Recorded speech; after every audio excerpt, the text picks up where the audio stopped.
Hello friends, स्वागत है आपका करियर कॉन्वेंट के यूट्यूब चैनल पे। और साथियों, आज का जो हमारा डिस्कशन का टॉपिक है काफ़ी इंटरेस्टिंग होने वाला है, क्योंकि आज हम बात करने वाले हैं पाउडर कोटिंग प्रोसेस पे। जी हाँ, आज हम बात करेंगे पाउडर कोटिंग प्रोसेस में पूछे जाने वाले इंटरव्यू क्वेश्चंस एंड आंसर पे। तो आइए अपना ये डिस्कशन शुरू करते हैं। पाउडर कोटिंग इंटरव्यू के दौरान जो क्वेश्चन आपसे पूछा जाएगा, उसमें सबसे पहला क्वेश्चन होगा कि पाउडर कोटिंग क्या है।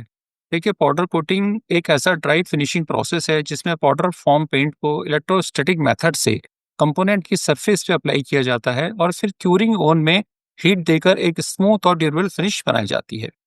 तो इस पिक्चर में आप देखेंगे कि किस प्रकार से ऑपरेटर पाउडर कोटिंग प्लांट के अंदर कंपोनेंट को पाउडर कोट करता है, और इसके अलावा पाउडर फॉर्म पेंट हमें मार्केट में डिफरेंट कलर्स में मिलते हैं। अगला क्वेश्चन जो आपसे पूछा जाएगा वो ये होगा कि पाउडर कोटिंग प्रोसेस के कौन कौन से मेन स्टेजेस होते हैं। तो देखिए, पाउडर कोटिंग के 4 मेन स्टेज होते हैं, जिसमें जो पहला स्टेज है वो है प्री ट्रीटमेंट। प्री ट्रीटमेंट में क्लीनिंग और सरफेस प्रिपरेशन का ऑपरेशन होता है। इसका मतलब यह है कि हम यहाँ पे कंपोनेंट की क्लीनिंग करेंगे और इसके सरफेस को पाउडर कोटिंग के लिए प्रिपेयर करेंगे। अगला जो प्रोसेस होता है वो पाउडर एप्लीकेशन का होता है, जहाँ पे हम इलेक्ट्रोस्टैटिक गन की हेल्प से पाउडर को काट के सरफेस पे अप्लाई करते हैं। थर्ड स्टेज क्यूरिंग का होता है, जहाँ पे कंपोनेंट को ओवन में हीट की हेल्प से क्योर किया जाता है। और जो चौथा स्टेज है वह कूलिंग और इंस्पेक्शन का है। इसका मतलब यह है कि इस स्टेज में पार्ट कूल होता है और इंस्पेक्शन के लिए रेडी होता है। अगला क्वेश्चन जो होगा वो यह होगा कि how many types of powder coating based on the powder uses. Question का मतलब यह है कि पाउडर के बेस पे हम पाउडर कोटिंग को कितने भागों में डिवाइड कर सकते हैं। देखिए, पाउडर के बेस पे पाउडर कोटिंग को 2 टाइप्स में डिवाइड किया जा सकता है, जिसमें पहला है थर्मोप्लास्टिक पाउडर कोटिंग, जिसमें nylon, polyester, PVC, poly olefin base के पाउडर को यूज किया जाता है। जबकि थर्मोस्टेट पाउडर कोटिंग में epoxy, acrylic, epoxy polyester hybrid base के पाउडर को यूज किया जाता है। आपसे ये भी पूछा जाएगा कि पाउडर कोटिंग और लिक्विड पेंटिंग में क्या अंतर है। पाउडर कोटिंग में solvent free dry powder use होता है, जबकि लिक्विड पेंट में solvent based liquid paint use होता है। इसके अलावा एक इम्पॉर्टेंट फैक्टर ये भी है कि पाउडर कोटिंग लिक्विड पेंट के कंपैरिजन में ज्यादा इको फ्रेंडली, ड्यूरेबल और लेस वेस्टफुल प्रोसेस है।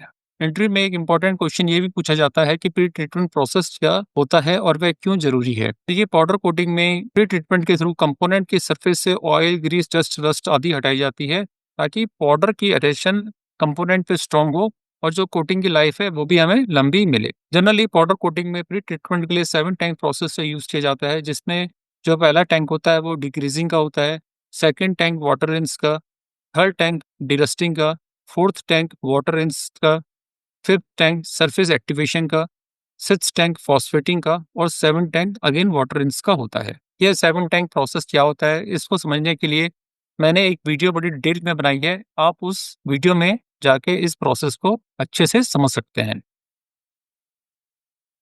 देखिए, इंटरव्यू में क्वेश्चन ये भी पूछा जाता है कि सरफेस एक्टिवेशन क्या है। तो देखिए, सरफेस एक्टिवेशन का मतलब है कि कंपोनेंट की मेटल सरफेस को केमिकली एक्टिव बनाना, ताकि जब उस पर फॉस्फेट कोटिंग या पाउडर कोटिंग अप्लाई की जाए तो वो यूनिफॉर्म, फाइन ग्रेन्ड और स्ट्रांगली बॉन्डेड बने। अब क्वेश्चन ये है कि हमें आखिर इसकी जरूरत पड़ती क्यों है। देखिए, सरफेस एक्टिवेशन की जरूरत इसलिए पड़ती है क्योंकि जब कंपोनेंट को डिग्रीजिंग, डीरस्टिंग या पिकलिंग प्रोसेस के थ्रू गुजारा जाता है, तो उसी सरफेस पे माइक्रोस्कोपिक इरेगुलरिटीज बन जाती हैं। और यदि हम इन माइक्रोस्कोपिक इरेगुलरिटीज पे काम नहीं करते हैं, तो हमें पाउडर कोटिंग की जो बॉन्डिंग है सरफेस के ऊपर, वो अच्छी नहीं मिलेगी और हमें पाउडर कोटिंग की लाइफ भी नहीं मिलेगी। मार्केट में जो कॉमन एक्टिवेटर्स हैं उसमें टिटेनियम फॉस्फेट सॉल्यूशन जो सबसे ज्यादा पॉपुलर है और यूज किया जाता है। इसके अलावा जिरकोनियम बेस्ड एक्टिवेटर्स का भी यूज किया जाता है, और कभी-कभी कोलाइडल सिलिका या रेयर अर्थ सॉल्ट्स का भी एज अ सरफेस एक्टिवेशन के लिए यूज किया जाता है। एक क्वेश्चन ये भी आता है कि पाउडर को कंपोनेंट पे कैसे अप्लाई किया जाता है। तो देखिए, पाउडर को इलेक्ट्रोस्टैटिक स्प्रे गन से स्प्रे किया जाता है। गन पाउडर को चार्ज पार्टिकल्स में बदलती है और कंपोनेंट को भी ग्राउंडेड किया जाता है, जिससे पाउडर अट्रैक्ट होकर पार्ट की सरफेस पे चिपक जाता है। इस फोटोग्राफ की हेल्प से आप देखेंगे कि किस प्रकार इलेक्ट्रोस्टैटिक स्प्रे गन से चार्ज पाउडर के पार्टिकल्स को पार्ट की सरफेस पे स्प्रे किया जाता है और इसके पश्चात पार्ट्स को क्यूरिंग के लिए क्यूरिंग ओवन में भेज दिया जाता है।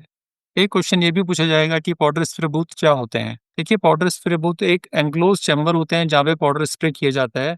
कुछ इस तरह के पाउडर स्प्रे बूथ होते हैं, और इस फोटोग्राफ में एक ऑपरेटर पाउडर स्प्रे बूथ में पाउडर कोटिंग प्रोसेस को कर रहा है। इसके साथ साथ पाउडर स्प्रे बूथ के साथ एक पाउडर रिकवरी सिस्टम भी होता है, जो ओवर स्प्रे पाउडर को कलेक्ट करके रीयूज में लाता है। इस फोटोग्राफ में हमें पाउडर स्प्रे बूथ और पाउडर रिकवरी सिस्टम दोनों को ही दिखाया गया है।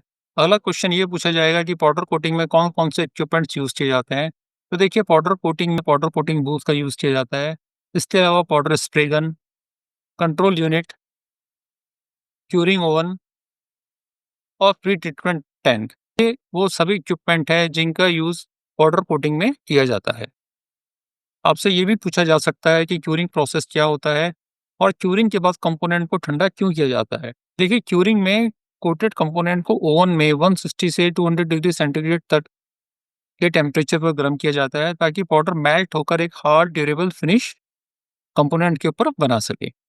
कूलिंग से कोटिंग हार्डेंड होकर स्टेबल हो जाती है और इंस्पेक्शन या हार्डनिंग के लिए रेडी हो जाती है।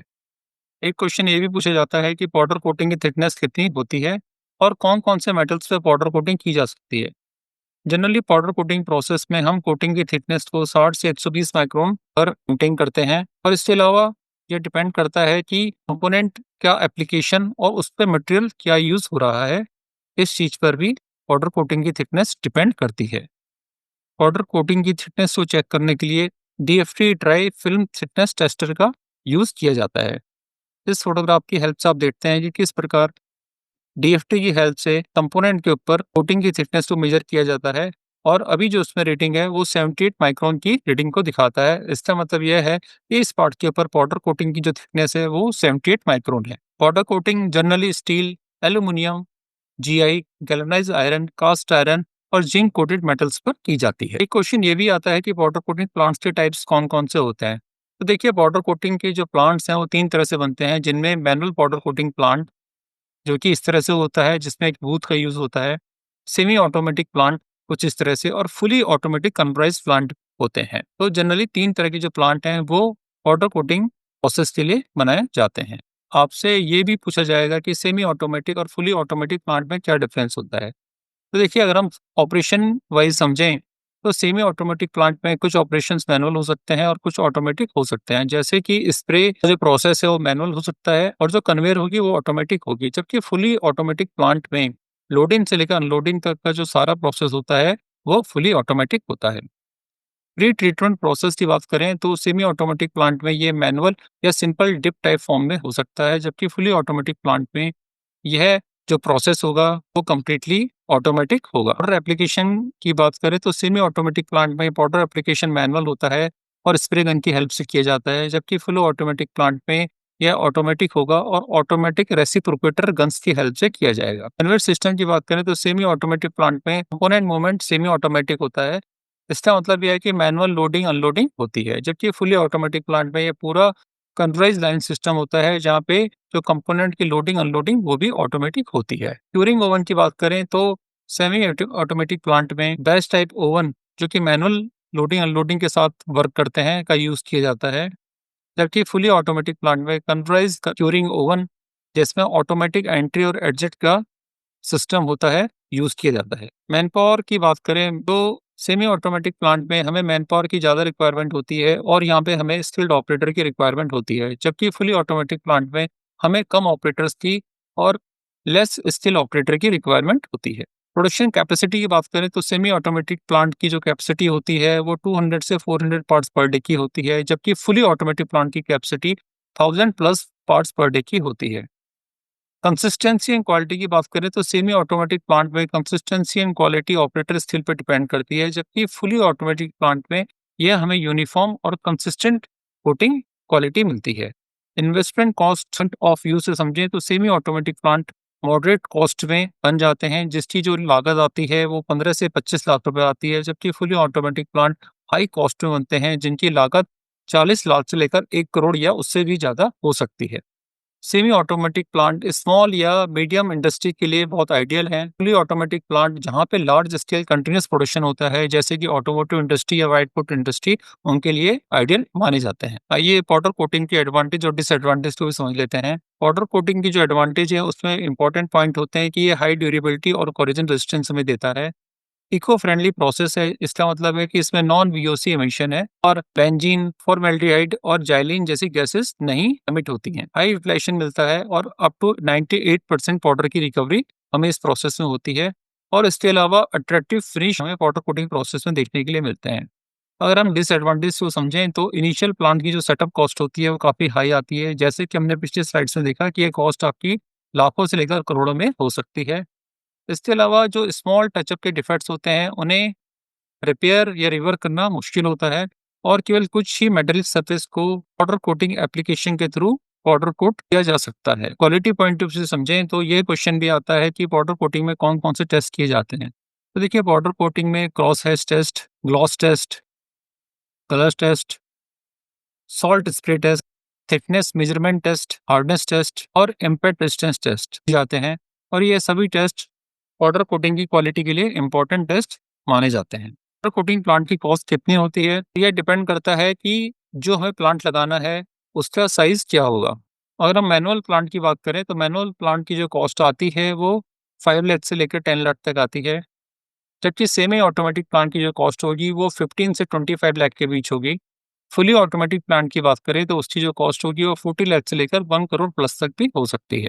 फ्रेंड्स, आज की इस वीडियो में हमने पाउडर कोटिंग प्रोसेस में पूछे जाने वाले इंपॉर्टेंट क्वेश्चंस एंड आंसर्स को समझा और हमने ये भी समझा कि किस प्रकार से पाउडर कोटिंग प्रोसेस एक इम्पॉर्टेंट प्रोसेस है और मैन्युफैक्चरिंग इंडस्ट्री में इसका काफ़ी ज़्यादा यूज़ किया जाता है। अगर ये वीडियो आपको अच्छी लगे तो इस वीडियो को लाइक कीजिए और अपने दोस्तों के साथ शेयर कीजिए और कमेंट करके अपने क्वेश्चंस को पूछिए। आज के लिए साथियों इतना ही।